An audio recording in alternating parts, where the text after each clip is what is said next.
Otome boys, they're great. You can chat to them, interact with them, stare at them. Now, I've never played an Otome game, however, my friend Toby lives and breathes Otome. If he could, I'm pretty sure he would have Otome pumped directly into his veins. So he's going to be my guide, explaining his favourite Otome games and the boys within them, so that I can make the perfect Otome boy tier list. And first up, we have Cupid Parasite, a game where you get to play as Cupid and set up some undateable guys with dates. And fortunately for us, no one told us we couldn't set them up with ourselves. First on the list, Alan, the fan favourite, loved by all far and wide, a rock star amongst boys. D. He's a D tier. I'm not the biggest fan of the My Chemical Romance look, and on top of that, he's just kinda mean. We all deserve better than someone who is mean, so down towards the bottom of the list you tumble, and don't come back. Following on from Alan, we have Gil. Dude looks like SpongeBob, it's a no from me, D tier. Next we have Ryuki, Toby's favourite from the game. Now I can see the appeal looks-wise, dude's got style, but I hear he's a bit of a douche and likes to spray people in the face while calling them ugly, so that's not a good look. But just because they are Toby's favourite, I'm going to give them the benefit of the doubt and make them the first C tier of the day. Good job, Ryuki, have some water. We then move on to a man who looks like he was chiseled out of marble by angels, before gracefully being delivered to Earth on the back of a golden chariot. Raoul, Nicole's favourite. Dude's a big nerd, and that is indeed a big plus. I also feel like if I was attacked by a bear or something, he could probably beat up that bear for me, so here's that going for him as well. However, on the negative side, the dude is a giant, and I'm not that big. If he rolled over in his sleep, he would probably crush me to death, and I don't like dying. I think it's incredibly overrated, so a very high B tier for you. Boop. Last of the Cupid Parasite crew is Shelby Snail, a man whose name makes me want to melt into a puddle and slide down a drain into the sewer. Dude reeks of slimy businessman, so it's an easy F tier for me. Oh God! Oh God! Oh! No! Just throw it all away, you know? No! Oh yeah, I also moved Alan down to F tier at this point because he's mean, smelly, and I don't like him. Bushana is up next, and I have high hopes. The artwork is awesome, and Toby explains that the game is a kind of Mulan-style samurai story, so let's see what we're dealing with. First off, we have Benkei, the guy your mum wants you to date. Pretty chill, probably quite nice, just a little vanilla. B tier.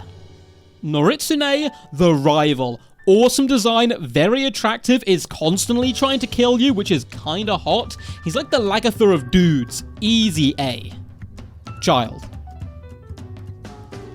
Timamori, a mean dude with a bad taste in hats. I would have this guy an F, but Toby swears he is less mean as time goes on, which I guess is a redeemable quality, but you know, you could just not be a butthead in the first place, so D.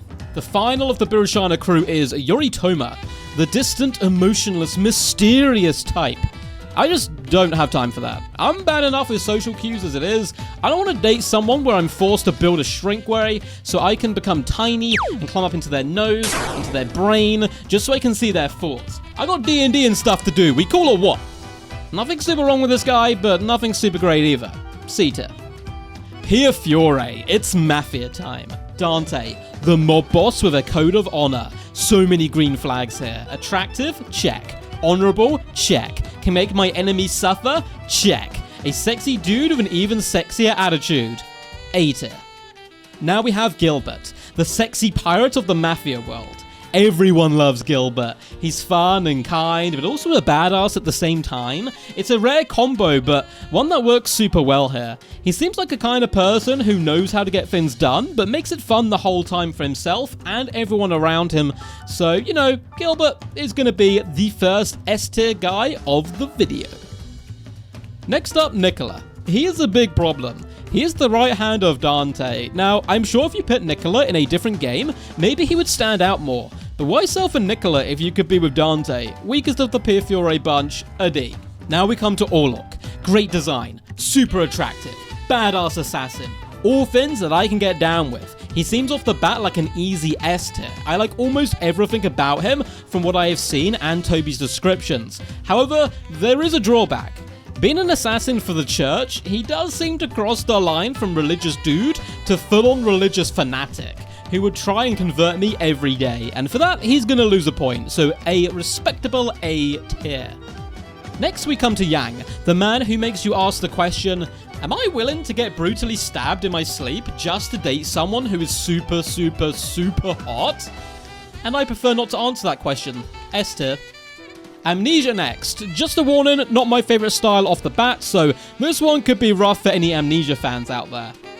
Sticky Icky is up first, the man with the magic eyeballs. He doesn't seem evil, which is a plus, but he does come with a fan club and worryingly long fingers. Like, really worryingly long fingers. What are you hiding under those gloves?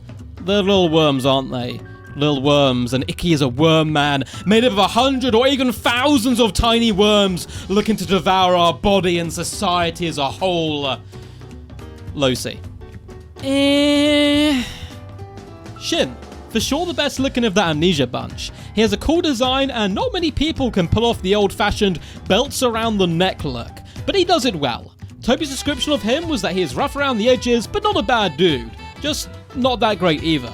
So a solid C tier seems to be in order. Toma. If you know, you know. F tier. Ukyo, Toby's favourite of the game. Open, emotional, very emotional.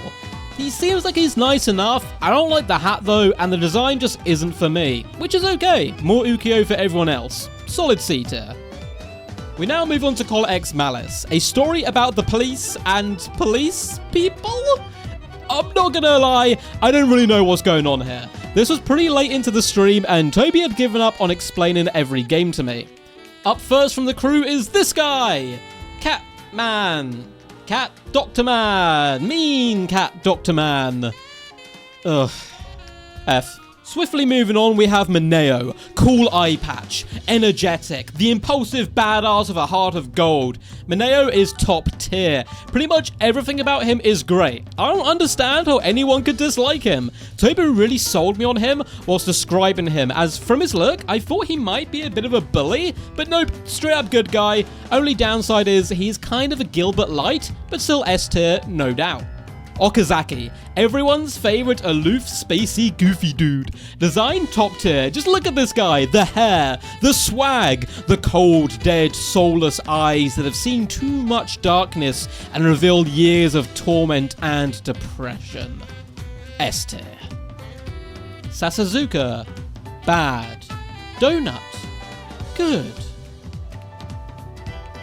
Next we have Yanagi, the Benkei of Call X Malice. Dependable, got his life together, would probably help me get my life together, but still a little bit vanilla. The family would rave about him though, a solid B tier. Moving on to our second to last game, we have Variable Barricade, a game where you are forced into a house with a load of red flags who want to marry you. Red flag number 1 is Nayuta, the super eager, full of energy guy who just needs a little bit of help. He is a walking debt generator and I like money. I need money, or I will not be able to eat food and will die. So this seems like a bad combo. At least he seems like a nice guy with a lot of heart, just nothing special, so I'ma say C tier. Red flag le tout is Shion. Shion is the daydreamer of the crew, and I can understand that. I've been asked by people multiple times, why am I staring at them? When in fact, I was just in my own world thinking of something incredibly important. Oh no. Don't move. So I reckon I could vibe with Sion. A solid B tier. Red flag the third is Tiger. Tiger is the bad boy of the group, a little reckless and a ton of fun. Now I think in reality, Tiger would probably be a really bad partner for most people, and if I ever met them in real life, I would most likely die of stress within a week. However, it would probably be a pretty fun week, so I'm gonna put him in A and you can't stop me.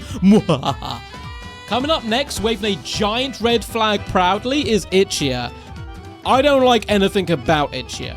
Not the way he looks, not the way he talks, not the way he smells. I would rather consume myself into non-existence and awaken in a cosmic horror universe full of small, little mole people who eat eyes than be in a room with Ichia. straight to F. The last batch of guys we have to look at are from the game Lovers Pretend. I don't know much about this game, and me and Toby forgot to delve into the story too much, as we've been streaming for a while and our minds had kind of turned into a mushy goop. Bounding towards us at an alarming speed is Kazuma, or Kazuma. Kazuma. I don't know. Bounding towards us at an alarming speed is Kazuma, the first of the Love and Pretend cast. This dude is energetic and gives off real Naruto vibes. He seems like the type of person I would much rather be friends with than anything else, as I have a feeling he would be the devil on my shoulder kind of guy, and I don't need a devil. I have enough bad decision-making skills of my own, thank you very much. Riku. Nothing too great, nothing too bad, pretty mid. C. Harumi. I wanted to dislike Harumi. He looks kinda mean, but Toby sold me on him pretty hard with a poetic performance, explaining how Harumi is just a big loving nerd who sometimes has to hide his interests to fit in. Toby put in the work for this guy and it paid off. A solid A. The last boy of this tier list is Senna. Senna is the popular dude, and I'm always suspicious of popular people. Like, what did you do? What are you hiding? What are you hiding? What are you hiding? But a combination of Toby and chat convinced me that actually Senna is just a nice open-minded person who is really accepting and nice. So solid A tier for you, but I'm keeping my eyes on you. After the tier list, we did a little rearranging, but nothing much. Here is the finished list. Ta-da! Sorry if this list upsets anyone. It's just my opinion from what I have seen and been told, but I hope you found it fun nonetheless. Feel free to check out our Twitch where we stream this idea, and like and subscribe to this channel if you want to see more of this stuff in the future. Also, leave some comments. What are your boys? What's your S tier? Tell me your S tier. I want to know. I need to know. Tell me your S tier. Anyway, until next time, goodbye.